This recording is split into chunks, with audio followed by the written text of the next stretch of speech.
मित्रो, काळा कोटच्या पहिल्या दरवाजावर आपण आहोत। लगेच 3 दरवाजे आहेत, तिन्ही बाजूला वळणदार दरवाजे आपल्याला बघायचे। लाकडी दरवाजे साधारणतः 900 वर्ष अधिक काळ लोटल्या गेल्याचं सांगितलं जातं। याला हे जे लोखंडी खिळे दिले आहेत हे संरक्षणाच्या दृष्टीकोनातून होते की साधारणतः त्यावेळी जे आहे ते हत्तीच्या धडका देऊन किंवा मस्तक मारून दरवाजे जे आहेत ते तोडले जात असत आणि ते त्या पद्धतीने तोडले जाऊ नये यासाठी हे लाकडी खिळे जे आहेत ते दिलेले होते।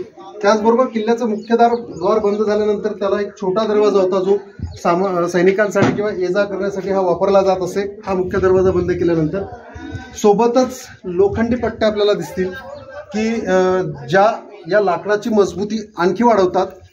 आणि हा चढ आहे, कुठल्याही ओंडक्याने मारा करायचा असेल किंवा हत्तींनी मारा करायचा असेल किंवा तोफांनी मारा करायचा असेल तर चढावरून साधारणतः स्पीडने शत्रू सैन्य येऊ नये, त्यामुळेच हे दरवाजे अभद्य राहिल्याचं जे आहे ते सांगितलं जातं। या दरवाजाच्या आतमध्ये आपण आल्यानंतर लगेच दुसरा दरवाजा आहे, त्याची पण सुरक्षितता तुमच्या लक्षात येईल की कमी अंतरावर कमी टर्नवर हा आहे की जेणेकरून इथे कुठलीच तोफ किंवा हत्ती फिरवताना त्याला स्पीड येणार नाही।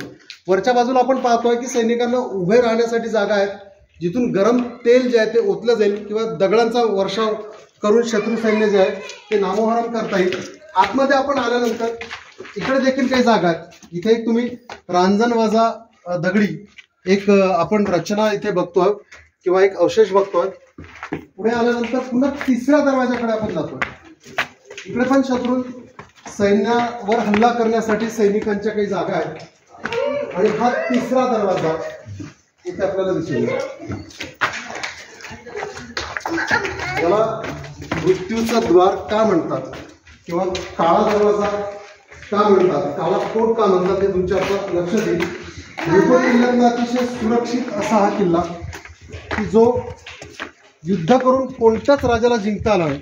हा किल्ला जिंकण्यासाठी एक तर दगा फितुरी करावी लागली किंवा चुकीच्या बातम्या पेराव्या लागल्या।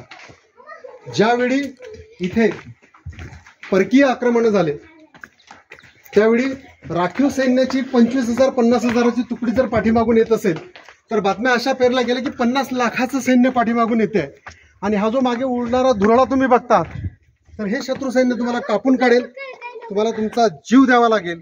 एक तर तुम्ही आमच्याशी तह करा, किल्ला आमच्या स्वाधीन करा।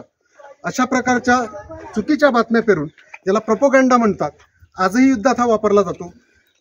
तर त्या प्रोपोगंडानी हा किल्ला जो आहे हा शेवटचा यादव राजा रामदेवराय कृष्णदेवराय यांच्या काळात त्याचा पाडाव झाला आणि त्यानंतर त्यांच्या जावयाने हा किल्ला परत मिळवण्याचा प्रयत्न केला, परंतु मोगल शासकांनी त्याला पकडून त्याची चांबडी सोडली, उकडत्या तेलात त्याला तळलं अक्षरशः आणि त्याचं मुंडकं छाटून प्रवेशद्वारावर जे ते लावण्यात आलं, जेणेकरून यानंतर कुठलाही राजा हा किल्ला परत मिळवण्याचा प्रयत्न करणार नाही। आणि त्यानंतर इथले यादव राजे हे त्यांची राजधानी सोडून महाराष्ट्रभर विखुरले गेले।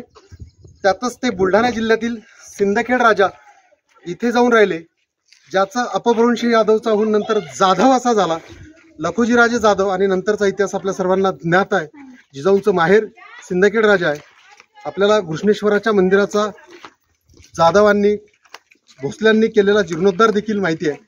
आपण जाणून घेऊया काय आहे देवगिरी आणि आतील रचना देवगिरीच्या आणखी कशा आहेत। माझ्या यूट्यूब चॅनलला तुम्ही सबस्क्राईब करायला विसरू नका। नाव शेष विशेष, रिफ्रेश विथ निलेश। थँक्यू।